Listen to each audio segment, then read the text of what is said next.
Good morning. Welcome to YAP. New setup. What's up? Today I'm joined by Connor Ritchie. How you doing? I love the new setup. We need a soundboard back. The man, yeah. Fix it in post. Yeah. Put a vine boom. Connor Ritchie is a man that is 30 years old and a day old. Whoa. Keep that on the lowdown. I don't want to. I'm This still is where you do I'm the still beep. recovering from just turning 30 Yeah. yesterday. But 30 is a big deal. How do you feel?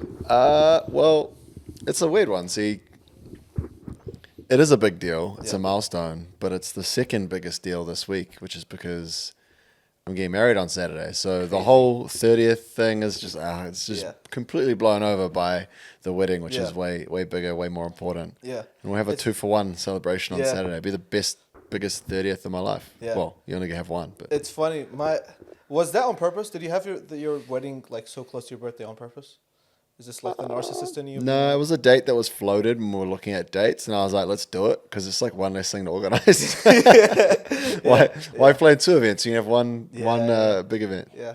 It's funny. My dad's wedding day is his birthday. So I don't know. Smart Crazy. man. You can never Narcissist. forget. Yeah. Never forget either. But it'd be a shame if like they separated. Anyways, today we are joined by Connor Ritchie again. He is a man that has just had his birthday last night. And did he get fucked up last night? No. No. But I did have a Negroni. Okay. Is he getting fucked up on his wedding? Oh, yeah. Oh yeah. Okay, let's talk about it. We're talking about alcoholics. Not too fucked up. Responsibly fucked up. Yeah. Okay, so we're in the month of October. The month is called Sober October. For those that don't know what that is, it's basically a month where you don't drink. I know, so hard to do and stuff. But so Connor, this is something you can never participate in. You Yeah. have your birthday, you Sober, have your wedding look. anniversary. Dry July, consider it. Yeah. Dry July is the New Zealand one, although it's kind of weird because it's at a weird time of year. Yeah. I guess that's intentional because there's not as many Yeah. events as we're heading into winter. It's like it's almost like peak winter, I would say as well. But Sober October, which is more of a global one, never really been on the table for me because No. of the birthday. Like, I want to celebrate. It's also like silly season is well and truly in swing Yeah. at the moment.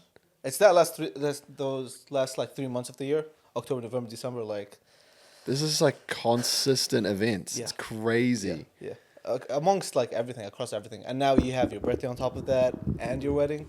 Yeah. Oh, damn. Fuck that shit. Yeah. So how fucked up are you getting on your wedding day? Responsibly. Yeah. I mean, I'm going to celebrate. Yeah. The worst part is, like, thing with weddings, this is an interesting segue, is I've been to a few weddings where, like, the bride and groom Yeah. go and take their photos for, like, 3 hours and they come back. But I was like, there's absolutely no way that I'm going to have an open bar at my wedding that I'm paying for and just leave my friends to enjoy. Like, fuck no. Yeah. I'm at the wedding. Like, we're dipping out for photos, like, at the venue. It's like out the front. There's like a real cool area. Like, we're going to do photos around, but we're going to get our photos and we're going to enjoy our friends and our company. Yeah. So we'll be making the most of the bar. But Yeah. I want to remember the night too. Won't go overboard.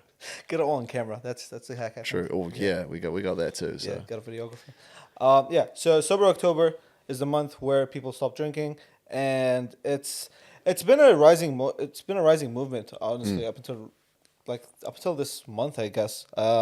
People like in general, there's a downward trajectory for alcoholic brands, or should I say, there's an upwards trajectory of non-alcoholic brands, alternative, better for you options on the market, with the rise of like hard seltzers, like what's that fucking one?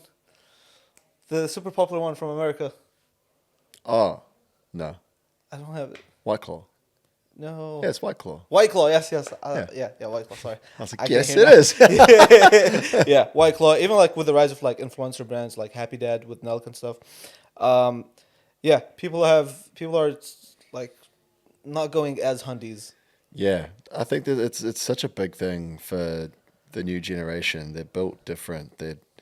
I love Gen Z because you guys just have like crazy views, and you're not necessarily crazy views, but you're not afraid to go all in or all out of stuff. And I have noticed that Gen Z more than anyone, and like, it's just a culture. It's not like I've noticed this as well. No. It's like it's just a well-known trend Yeah. now. It's like Gen Z are drinking way, like millennials just. Yeah. We got fucked up. Like every millennial was out there drinking. There was like, if you didn't drink Yeah. as a millennial, you kind of be You're not having fun. yeah, well, like you kind of be ostracized, like not Yeah. intentionally, but like, oh, you're not going to come party with us? Yeah. All right, see you, Fucking bye. Like, weirdo. there's no like now there's like actual bigger like you want to Yeah. go get fucked up? Like why? Yeah. Yeah. That's a thing now, which is cool. It's healthy. Yeah, I think now more than ever, there's also like a rise in activities or like activity-based hangouts that are like actually not productive. I don't want to say productive, but more like not alcoholic inducing or not like you can go like mini golfing, Actual not fucked up. activities. Yeah, like actual activities, not like oh boys, let's group up, let's just like drink for the sake of drinking Yeah. and like waste our night away kind of thing. And this is something that like I guess resonates to me by default because I've never been a guy that's drunk before. I don't drink. I don't think I ever will. So like yeah, bring it on. Sober October, good shit. Like I don't know. Getting amongst it. You're almost in it by default. Yeah. You could say that. It's that's the other thing is like people will go and because there's the peer pressure of going out and drinking and stuff, Yeah. but then like doing sober October becomes another cool trend. And Yeah. it's like people will jump on just to jump on. So Yeah. like there's opportunity there for you as well. Yeah, of course. Guys been doing sober October. You might have Yeah. been sober the other 11 months too, but Yeah, because in general, like you're leading it's a thing where like a lot like to this day, unfortunately, a lot of hangouts or a lot of social gatherings have a big part to do with alcohol, and that's just by default. That's just the way this culture is, Western culture in especially general. in New Zealand. Yeah, Jeez. heavy drinking culture. What's that? Is it called crate day? Where like you just drink a crate for the sake of drinking it? Yeah, Why? What's the point? Where did that come from? because you can. Yeah, I guess just peak Kiwi culture right there. I love Great Day. Yeah. Have you participated in? Oh yeah, Yeah, heaps. you probably did. When I was younger, Yeah. I don't do this shit now. It's just Yeah. like, it just kills you. But Yeah. And so in general, there's like this pressure of like, oh, going and not even if I'm not drinking myself, I'd just rather not be in a environment where I'm surrounded by drunk people, because Yeah. it just feels really awkward. It's never felt nice to be the sober person around drunk people. They're always like super close to me. They're always spitting in my face, kind of thing, and it's just like, if we can avoid that for a month, sign me up. Alcohol just destroys social anxiety. Yeah. And then if you're sober, you're around people who are like wasted. You're like, wow, social anxiety plays a really important role Yeah. in these interpersonal communications. Yeah. This man just spat on me. Yeah, and did not give a fuck. Yeah. Did not even acknowledge it. It's I just can't like, even get a word in. yeah, no self awareness, nothing. I think I think the social pressure is slowly fading with drinking, which is something I really like, and I think it has to do with the fact that like there's also there's a rise in self care for Gen Z in general. That they're like, okay, I'm taking care of my mental health, I'm taking care of my physical health a little bit, and it's also like tapping into the idea where like you kind of want to prevent other stuff. So like, yes, you are doing more moisturizer now, but you're Yeah. also avoiding drinking and fucking Yeah. up your shit. You're going to spend your money somewhere else. Because Yeah. there's the thing, there's like, alcohol is expensive. Yeah. And like, you go, like, I have a mate who would go out, he was real bad with this because like after he would drink a lot when he went out, but he'd just buy a lot of drink, Yeah. buy everyone drinks. So like Yeah. his bank account the next day is just Yeah. like, there's this one bar we'd always go to one day in the bar, there'd be like 20 transactions. And he just like set a screenshot. He's like, I hate myself. Especially like, I know it racks up, especially when they're like fucked up in a club, because they're just got their card or their phone and they're just like tapping. The bartender could have $3,000 on Bring that back fucking cash. F+ card. That's like cashless society is like, man, yeah, It was 4D chess. Yeah. Anyway, that's Yeah. a podcast topic for another yeah, day. yeah. But Conspiracy. it's interesting. The self-care stuff is like brands obviously can just really plan to all this cultural stuff to achieve some fantastic results. And sure, if you're not out there drinking, you will almost certainly have more disposable income. And a lot of these self-care brands, man, I've seen some like $200 Yeah, they're not face rollers, like these gua sha, Yeah. those little rocks that you get. They're Timo. kind of bangers though. Team with 70 cents. Emma has on, yeah. Yeah. They're nice, but you can get some real expensive like self-care. Yeah. I have a $400 massage gun. Yeah. It's like one of the best things I've ever bought, but like self-care isn't free either. No. Well, it is, but Yeah, yeah. the products There's a cost. Yeah, the there's still a products cost. that they sell you. Yes. Yeah. Yeah. That's the funny part actually, because like Yeah. self-care is free. Yeah. Go for a walk, bro. yeah. Go swim. Go Yeah. swim in a lake nearby. Like that's the best thing you can do for your self-care. Yeah. Stop filling your void with Products. $200 rocks. Consumerism. Yeah, I think it's really interesting, the whole idea of like the money that was being spent on alcohol is now being spent otherwise, like Yeah. other in other places. Like it's not they're just saving money. The money's still being spent. Gen Z still Gen Z. They're still buying off fucking TikTok shop, Temu ads. Like, so yeah, Alcohol's good for the local economy, though. Like, Yeah. nothing will get you spending money at a local business like alcohol. yeah, Instead of buying shit online from Yeah. Temu. and it's so ingrained. It's so It's good for the ingrained economy. in defense. It grows the economy. They're Yeah. like Joe Biden meme. Yeah, I think also the other thing is that like with the money that is made from alcohol, like it's kind of scary. Like I was looking up the numbers the other day when I was watching an ad, not an ad, a podcast from Nelk, and like the alcohol industry, obviously it goes without saying, but it's fucking massive. Like it has such a chokehold on like so many countries Yeah. that it's like it's become a staple of like being a night out. It's become a staple of like sporting events. It's almost becoming a staple of like any social gathering, any social outing.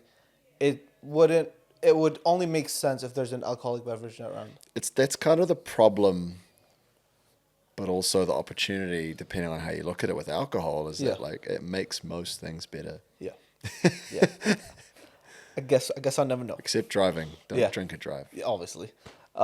Yeah. So now, like, obviously, with the rise of people still want to kind of look cool, but don't want the effects of alcohol. So now there's the rise of like non-alcoholic beverage brands, like Heineken is coming out with their 0.0%. Heineken Zero, yeah. What are other beverage fucking alcoholic brands? Like almost every alcoholic brand has now a 0% alcohol Yeah. alternative. There's some really expensive ones though. Like that's the thing is a good non-alcoholic beverage is really like just a fancy juice, really. Yeah, But of like course. Yeah. I've had some non-alcoholic drinks that I've tried, and I'm like, what was the point in that? Like, didn't taste good. Yeah. Obviously, it's not getting you fucked up, but you're just gives still you the paying the same amount. Sometimes Yeah. it's more. Yeah. Like, why does it? I've been above like the non-alcoholic cocktails costing more than the actual cocktail. Yeah. There's a surcharge on being responsible and looking Yeah. after yourself. Yeah, it's cheaper to fuck yourself up. We got some non. So the wedding, we got some non-alcoholic wines for the wedding because we have some friends who are pregnant. Yeah. Shit, those wines aren't cheap. Like they're just grape juice. No. Yeah. Just fermented grape juice. Yeah, It's not. It doesn't even taste good. I can't imagine they're good No. because they're probably cheap wine. They're just Yeah. not like cheap. It just tastes like expired soda. Yeah. Yeah. Hey, but you want to feel part of it. Yeah. Hold the glass. Yeah. Yeah. I think it's the look more than anything, which is kind of like with the rise of like Just funny. it kind of explains the rise of like liquid death as well. Like people want the look, Yeah. but they'd want a better for you product inside the Yeah. packaging. This is definitely like a lame millennial thing though. Yeah. Just like when I was at house parties and I was like 18 and like a bit older than 18 because you can drink at 18 here in New Zealand. We thought it was really funny because you go to someone's flat or something Yeah. and you'd be drinking like a rum and coke, whatever, Yeah. out of a mug Yeah. because we just thought that was funny. But like, and now people are like, oh, you got to get this because you want to look the part. Yeah. I've never heard of a mug, rum and coke in a mug.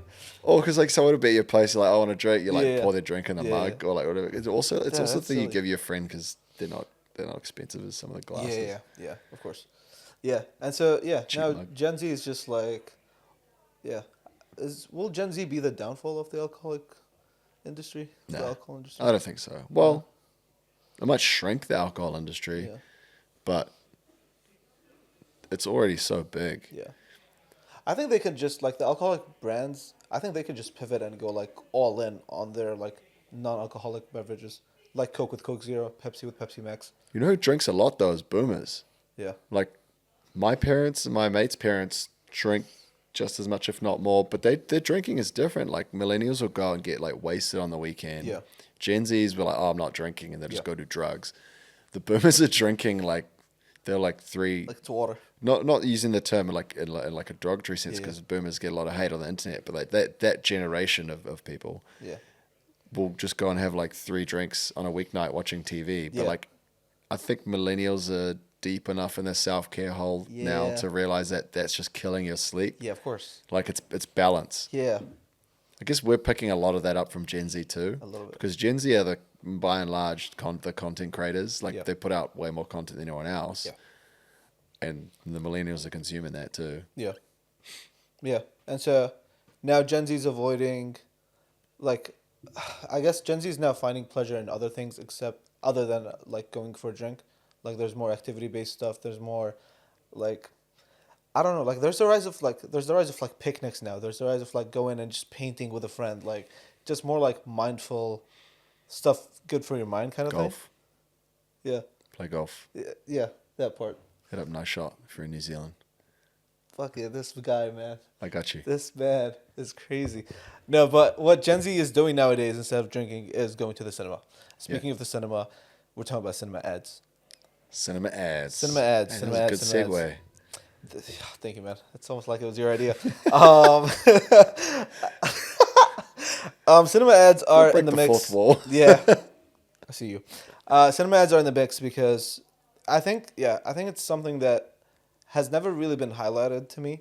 It's just been something that was always part of the I cinema love going cinema experience. ads, man. Yeah, and I think they've been such a staple of the cinema going experience for so long that they've just become a norm.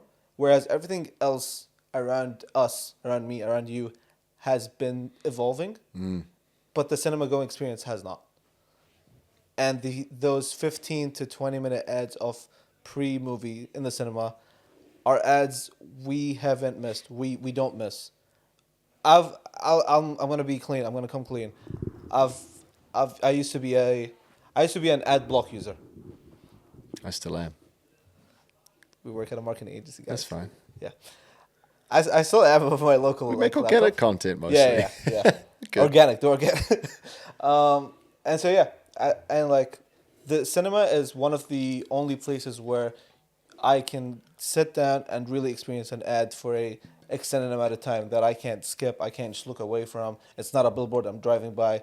It's something I'm really immersing in, and I love ads that really take use of the sound system in the cinema. That just does something to me that's like. I just like loud stuff. Yeah. I just like loud stuff. It's part of it's like Super Bowl light. Yeah. You spend all that money on a Super Bowl ad, your creative's going to be good. Yeah. With some exceptions. But like Kanye. But at least you, I was literally gonna say. but at least you thought about it. To be fair, Kanye got a lot of chat about that, so That's it good worked. conversion. But if you're gonna buy a cinema ad on a CPM basis, which is like cost per 1,000 impressions, it's gonna be more expensive. So you're gonna think more about the ad and the ad experience because it's blown up on a big screen. Yeah. I think that creates some interesting experiences for the viewers as well, and makes it memorable. Yeah. For sure. I think recently one of the a strategy that people have been using is playing certain. I mean, movie trailers have always been a part of the ads, but recently some of the movie trailers have been executed to such a degree that they've actually been the topic of discussion for the person that's leaving the cinema. Like, imagine That's you go crazy. in to see a movie, but the thing you're talking about after leaving the theater. Yeah. What about that ad? Yeah, it's crazy. 2.5 and you've hours had later. exactly. You've had 2 What a hours shit in there. movie. Yeah. Do better movies. I think also, so with that, Long Legs, the indie film, has been in the cut for its really viral trailer. Obviously, it blew the fuck up on YouTube. And obviously, it was like the talking piece for movie nerds for like over a month when the trailer was playing. Interesting they called it Long Legs. cinema? They should have just called it Daddy. Daddy Long Legs. Yeah. They were like, what do we got Daddy? No, that's stupid. Yeah. We I get the don't wrong know. idea. What about Long Legs? They didn't want to. Yeah, they didn't want to fuck with Gen Z like that. Some freaky spider. Yeah. And so, yeah, I think I don't know. The trailer was perfected to a way where like people just could not miss the movie when it came out. And it came out and it smashed the box office numbers. It's an indie film. It's not meant to perform with the numbers that it's performed at. I think it broke over 40 million USD, which is crazy because it had like a budget of 5. Like stupid numbers. That's wild. Yeah. Especially like 2024 when the movie release cycle has kind of been murdered. Like, died. I haven't been to the movies in a long time. I enjoy going to the movies, Yeah. but it's a combination of them being really expensive and Netflix just spoon feeding me new movies all the time. Yeah. You don't I'm need not. to go out. I'm not like a high quantity moviegoer because I find I actually kind of struggle to watch movies, and usually when I travel overseas, I get really excited because weird as it is, I actually really like watching movies on planes because I feel like you have full immersion and no one can bother you. Where it's probably my ADHD. Like if I'm at home, I'm like, oh, this movie's not grabbing me, and it's like, because you're scrolling your phone. I can't remember where the hell I was with that. But yeah, the movie release experience is just like so different nowadays. So like to be able to achieve that, especially for an indie film, is really cool. Yeah. So it's an indie horror film, and I think they just played off the idea that like fear is one of, if not the strongest emotion in humans. Yeah. And so the second you do that, the second you actually instill proper fear into people, they There's some can't good help. social too. They can't help but talk about it to other people. Yeah. Which plays into the idea of like nothing tops the art of word of mouth. Like word of mouth is king. That's really the best way. Like I went to an improv show on Friday. Shout out Covert, and they did not ask us to follow their Instagram after. They asked us to tell a friend. That's it. And they're just banking on the fact that I was going to tell a friend. It just goes to show you like how it's the primary method of like if you really want your stuff to get out there. The best things I've ever experienced. Come full circle. Yeah. Seth Godin is smiling watching this. Yeah, the best things Imagine I've ever Seth Godin was experienced actually watching this. have been coming from like somebody's word. Yeah. Well, like a friend's word, like my brothers, my sisters, blah blah blah. This is the origins of marketing. I'm sure you've heard Nate's spiel about marketing pineapples in the marketplace before. Yeah, I won't tell the whole spiel, but like word of mouth is probably the most powerful. I'd say it is the most powerful form of course. Of any, like if you get told by someone to check something out. Yeah. There's less incentive there, even though there's still incentive, subliminal incentive about what it says about you to tell someone to go do something. Yeah. I think there's a really interesting media angle here too, like for Longlegs, they're obviously running this ad as a trailer at the cinemas. They're obviously going to reach moviegoers. That's why movies promote their trailers there.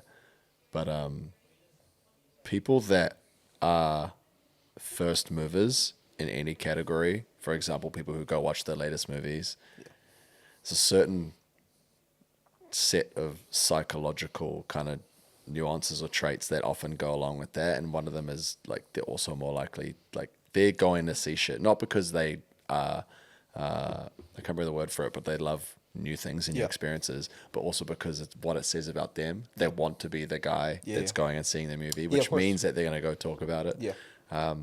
So they're obviously trying to activate those people. It's not just that those people are also going to watch the movies, that they're also going to be way more likely to talk about it. And in general, like with the big blockbusters, you're always going to get new eyes to your ads, like before the cinema.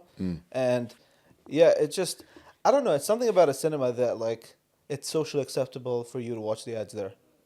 It's like part of it. It's expected. Yeah. People like, you missed the movies. Like, oh, you missed the trailers. Yeah. That's the thing. Oh, I don't want to miss the trailers. Yeah. Yeah, because the trailers are fucking banging. Like, and the ads that are in there. So you got 15 minutes. You know that at 7:30 the movie starts. The movie's not actually going to start to 7:45, but you're still in there at 7:30 because you're going to be sitting down. I've eaten all my popcorn before 7:45. I'm watching those trailers. I'm having little quips to your mates next to you because it's still a little socially acceptable to be speaking when those are on. A little bit. That's all part of it, man. You can't miss that. That's the foreplay. Yeah. It's I don't know. Sorry, I should make it dirty.